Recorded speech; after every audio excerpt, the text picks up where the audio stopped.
I'm Katerina Krtilova, and I'm sitting here with Bernd Herzogenrath at the conference The Return of the Aesthetic in American Studies.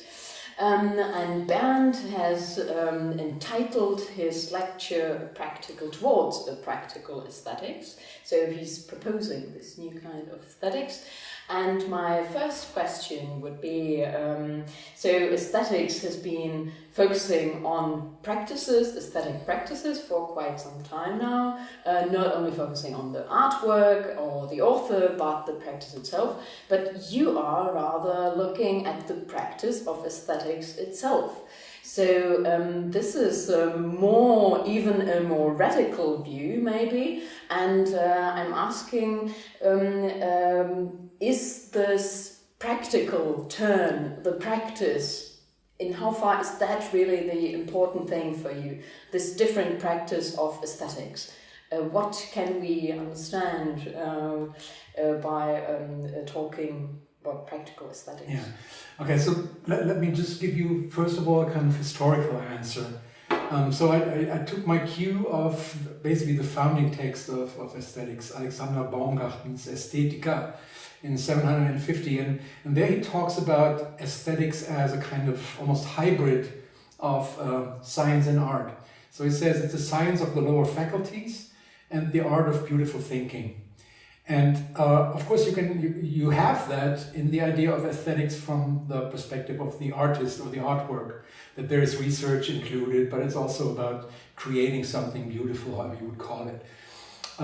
But for me the important thing is that Baumgarten in his text talks about the idea that this is not meant as a method, but he calls it a heuristics, which basically means a kind of experimental way of doing things, not a kind of prefixed, pre-established framework, but something which is more akin to experimentation and improvisation. And Baumgarten makes the explicit connection to the improvisations of a child. And for him, the important thing is that when the child sees something beautiful, he's tempted to imitate this and not merely to comprehend that on a rational basis.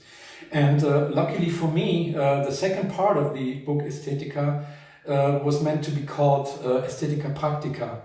and of course it's safe to say that Baumgarten surely wanted to show examples of his theory, but I wanted to take a more speculative turn and see if practical aesthetics if a kind of practical aesthetics on the perspective of the, how would you call it, philosopher, researcher, or whatever can be developed that takes this double signification of aesthetics as sign and art by its word, basically. And that would mean that the commentary or critique of the artwork takes the modus operandi of the medium or work of art itself as a prime factor. And that basically develops kind of what I would call thinking with. So not take an artistic object as an object of analysis, but more as a kind of means to think the world through that. And that, of course, there's a couple of things related to that, and that basically the object does not become a kind of a tacit and passive object anymore, but more a kind of partner in crime, a partner in the crime of thinking, so to speak.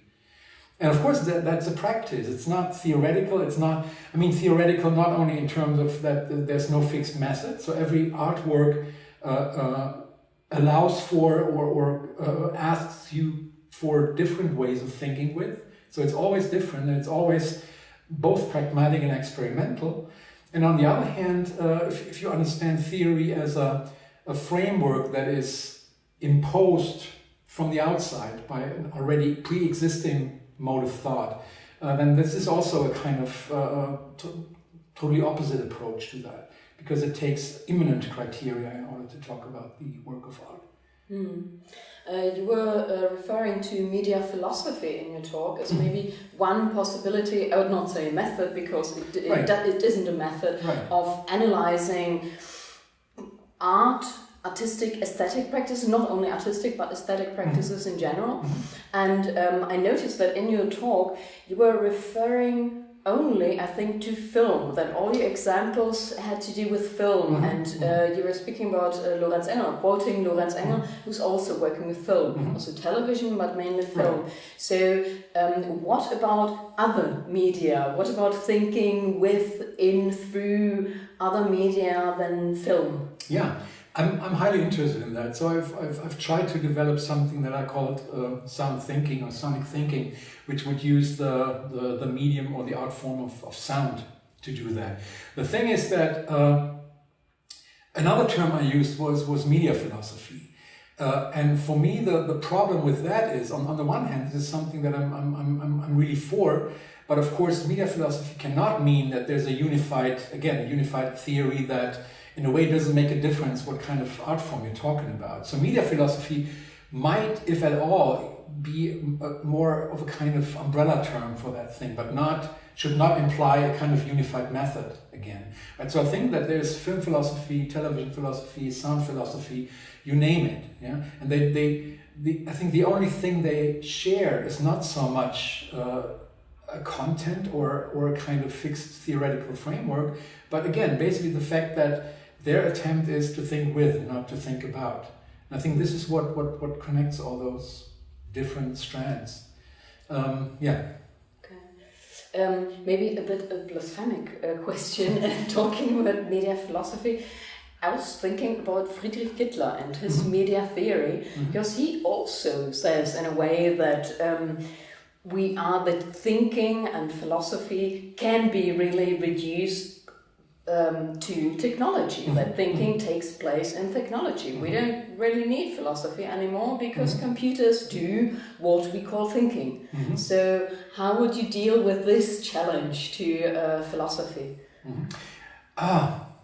So I'm really hard pressed here, because on the one hand I like Kittler's work a lot, but on the other hand I think that there's different versions of thinking that we're referring to here. So of course you could call a kind of, let's say, cybernetic cycle as some kind of stabilization process, and in the end you have some kind of, I don't know, what you could call a thought, because it's so stabilized and so repeated again and again that there's some stability to that. On the other hand, I think that then the whole, effective perspective on thinking would be lost. So it would be a totally technological, automatized idea of thinking, which for some media I think really makes sense, but if you still have humans talking about human artworks, then I think at least for me, it can only be reduced to that kind of automatized cycle of repetition and stabilization. Because again, if you take aesthetics by the word, then it is about sensual thinking, and the sensual aspect, I think, is lost there. So I think it needs to be complemented, just as other theories also need to be complemented, because there's also a kind of automatized circle in various interpretations.